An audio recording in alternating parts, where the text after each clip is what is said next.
Scene के शुरू में हम मिलते हैं अपने हीरो युकितो से। एक नॉर्मल सा लड़का जो लाइफ सिंपल जीना चाहता है। सिंपल मतलब क्यूट वाइफ, थोड़ा रोमांस, थोड़ी मस्ती, बस। लेकिन भाई का बाप कोई नॉर्मल बाप नहीं होता। वो होता है एक रिलीजियस गॉड कल्ट का बॉस। और पापा का ड्रीम होता है कि बेटा बने भगवान का सेवक।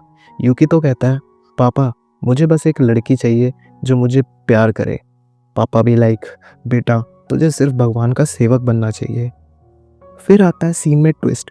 बाप अपने बेटे को लिटरली एक प्योरिफिकेशन सेरेमनी में भेज देता है, जहाँ प्योरिफिकेशन का मतलब है भाई का गेम ओवर। मतलब मजाक नहीं, युकितो का बाप उसे लिटरली खाई में फेंक देता है। और वो किसी को पता नहीं, शायद वो समुंदर जैसे ही कुछ होता है, वो उसमें डूब जाता है। झील तो नहीं कहूँगा, समुंदर ही होता है। वो उसमें डूब जाता है और उसका खेल ख़त्म हो जाता है। लेकिन युकितो मरते वक्त एक अच्छी दुनिया के बारे में सोचता है, जहाँ उसे दूसरा जन्म लेना होता है।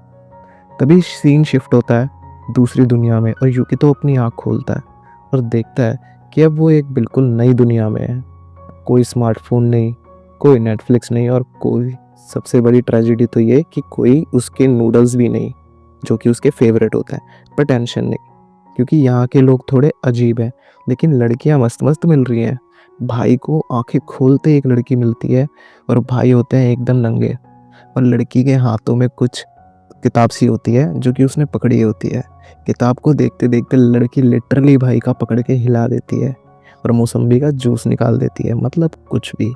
मन में ये सब सोच के युकितो की आंखों में तो फुल स्लो मोशन चल रहा होता है। बैकग्राउंड में रोमांटिक म्यूजिक और भाई का दिमाग बोल रहा होता है, भाई यहाँ तो जैकपॉट लगने वाला है। लेकिन तभी एक बंदा बोलता है, हम यहाँ किसी भगवान को नहीं मानते।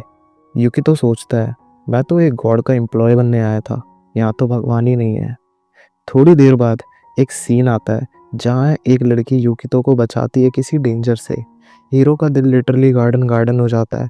लड़की क्यूट है, स्वीट है और थोड़ी सी बॉसी भी है। लेकिन हीरो के रोमांटिक वाइब में आने से पहले लड़की बोलती है, तुम थोड़े अजीब हो लेकिन ठीक लगते हो। खैर भाई, ये तो लव स्टोरी का पहला स्टेप है। इंसल्ट से शुरुआत होती है। अब युकितो विलेज एक्सप्लोर कर रहा होता है। यहाँ के लोग काम में बिजी रहते हैं, फार्मिंग होती है, फिशिंग होती है।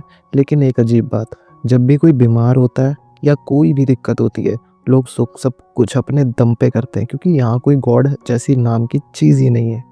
और फिर हम थोड़ा समझ आता है कि यहाँ के लोगों में रिलीजन को पूरा रिजेक्ट कर दिया है। मतलब युकितो को काम अब उल्टा हार्ड मोड पे जा चुका है।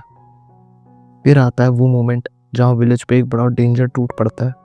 भाई कोई छोटी मोटी प्रॉब्लम नहीं, पूरा का पूरा ग्रुप रिस्क में। लोग भाग रहे हैं, चिल्ला रहे हैं। और युकितो सोचता है, इससे अच्छा तो मेरे पापा की पनिशमेंट ही थी। लेकिन तभी हम देखते हैं जिस लड़की ने युकितो को बचाया था उसको वहाँ गुंडे मार देते हैं। और युकितो उसे बचाने के चक्कर में अपनी जान गंवाने वाला होता है। वहाँ युकितो को एक ऑप्शन दिखता है, अपनी पुरानी लाइफ के भगवान को याद करना, जिनका नाम होता है मितामा सामा। अब सुनो, तभी जो लॉकेट युकितो अपनी दुनिया से लाया होता है, वो अपने हाथों में पकड़ के मितामा सामा गॉड को याद करता है और एक धमाकेदार एंट्री के साथ आते हैं, सबकी लंका लगा देते हैं। अब तुम सोच रहे होगे कि कोई बड़ी हाइट के सीरियस शाइनी गॉडेस होगी। नहीं भाई, यह छोटी हाइट की क्यूट सी, थोड़ी सी लेजी और फुल मस्तीखोर गॉडेस।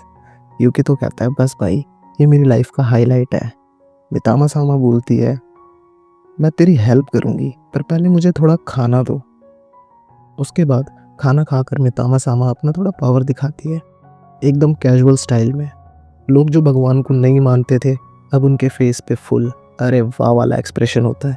युकी तो सोचता है अब रोमांस भी पॉसिबल, काम भी पॉसिबल, बस इस गॉडेस को किसी तरह कन्विंस करना होगा। एपिसोड के एंड में युकी तो डिसाइड करता है कि यहाँ अपना मिशन चालू करेगा, लोगों को गॉड पे बिलीव करवाना और शायद अपनी लाइफ भी बनानी। और हम सोच रहे होते हैं प्लान थोड़ा रिस्की है लेकिन एंटरटेनिंग भी। तो दोस्तों, ये था कामिकात्सु का पहला एपिसोड।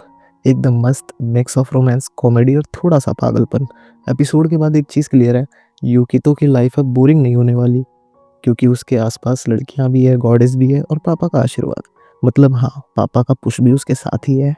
अगर आपको ये एक्सप्लेनेशन पसंद आई है तो एक लाइक मारो, कमेंट में बताओ कौन सा सीन सबसे फनी लगा और चैनल को सब्सक्राइब करो, वरना मितामा सामा तुम्हारे घर पे डिनर करने पहुंच जाएगी। मैं मिलता हूँ अगली वीडियो में, तब तक के लिए अलविदा, take care and bye bye.